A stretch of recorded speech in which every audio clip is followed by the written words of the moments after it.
অনেক অনেক দূরের একটি গ্রাম, যেই গ্রামের আশেপাশে ছিল সবুজ ঘন বন এবং গ্রামের শেষ প্রান্তে ছিল একটি নদী।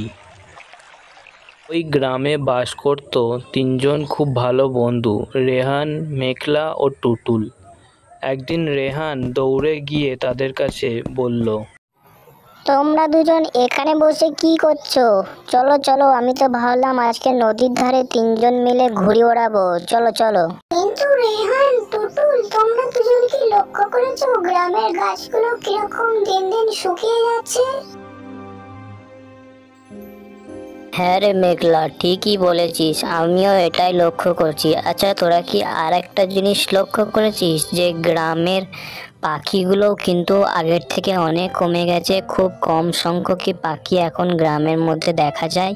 এরপর একদিন এক সাধু বাবা গ্রামে এলো এই কথা বলতে বলতে যে কালো বনের অভিশাপ আবার ফিরে এসেছে। এটা দেখে গ্রামের বাকি লোকজন তার কাছে এলো। অনেক বছর আগে একটা অন্ধ ছেলে ছিল।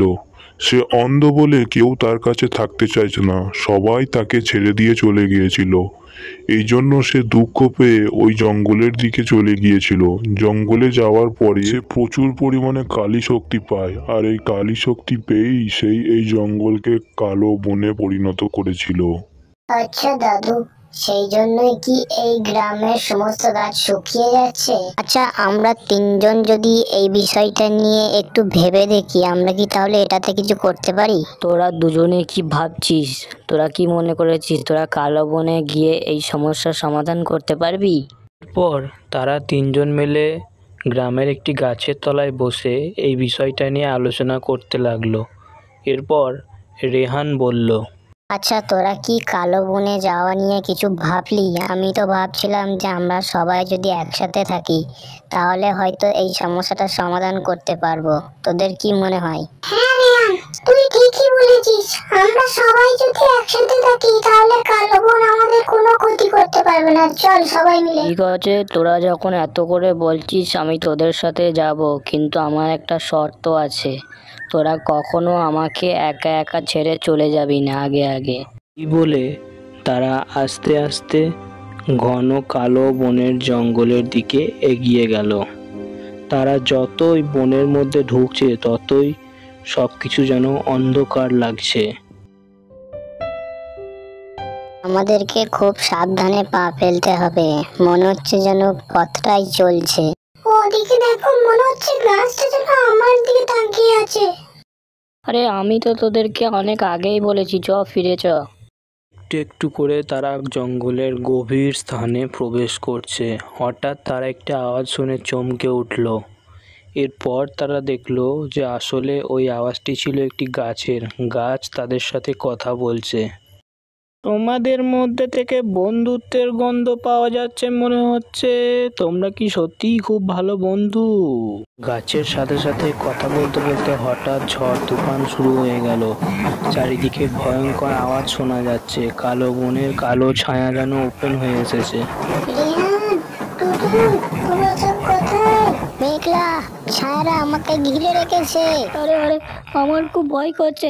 আমি তোমাদেরকে আগেই বললাম যে চলো ফিরে যাই।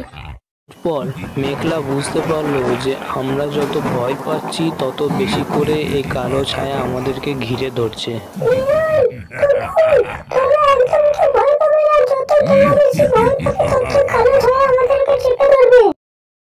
এরপর তারা আর কেউই ভয় পেল না এবং তারা হঠাৎ দেখতে পেল যে আস্তে আস্তে সমস্ত কালো ছায়া এবার উধাও হয়ে গেছে, আর কোনো আওয়াজও শুনতে পাওয়া যাচ্ছে না।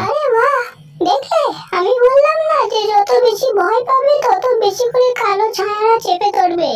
এরপর তারা কালো বনের গুহার মধ্যে প্রবেশ করলো এবং সেখানে গিয়ে তারা দেখলো কালো জাদুকর বসে আছে। হে হে হে, যারা বন্ধুত্বে বিশ্বাস করে আমি তাদের বিশ্বাস করি না। আমরা বিশ্বাস করি, সেই জন্য আমরা একে অপরকে কখনো একলা ছাড়িনি। তোমাকে সবাই ছেড়ে চলে গেছে বলে তুমি বন্ধুত্বে ভয় পাও। আমরা সবাই তোমার বন্ধু হতে এসেছি। তুমি চাইলে আবার এই গুহায় আলো ফিরে আসবে। সত্যিই কি এমনটা হতে পারে? সত্যিই কি তোমরা আমার বন্ধু হতে এসেছো? এরপর তারা তিনজন বন্ধু মিলে কালো জাদুঘরকে জড়িয়ে ধরল। এর ফলে কালো জাদুঘরের সমস্ত রাগ অভিমান দূর হয়ে গেল। এরপর আস্তে আস্তে গোটা জঙ্গল কালো জঙ্গল থেকে আবার সবুজ ঘন জঙ্গলে পরিণত হলো এবং এরপরে তারা আস্তে আস্তে জঙ্গল থেকে গ্রামের দিকে রওনা দিল। এরপর তারা তিনজন মিলে গ্রামে ফিরে সেই সাধু বাবার কাছে গেল এবং বলল, তোমরা সবাই জানো না কালো জঙ্গলে আমাদের সাথে কি কি ঘটেছে, তবে যাই হয়েছে আমরা তিনজন একসাথে সামনা করেছি। হ্যাঁ, রেহান ঠিকই বলেছে, আমরা একদম ভয় পাইনি, ভালোবাসায় হাত বাড়িয়েছিলাম কালো জাদুকরকে। তোমরা জানো, আমি আজকে একটা জিনিস শিখেছি যে বন্ধুরা পাশে থাকলে সমস্ত ভয় কোন দিক দিয়ে পালিয়ে যায়। হ্যাঁ, তা তো হবেই, তার কারণ তোমরা তিনজন তো বন্ধুত্বের প্রতীক, একে অপরের প্রতি বিশ্বাস তোমাদের আসল জাদু। এরপর সম্পূর্ণ গ্রাম আবার আগের মতো হয়ে যাওয়ার কারণে সবাই মিলে খুশিতে নাচতে শুরু করলো।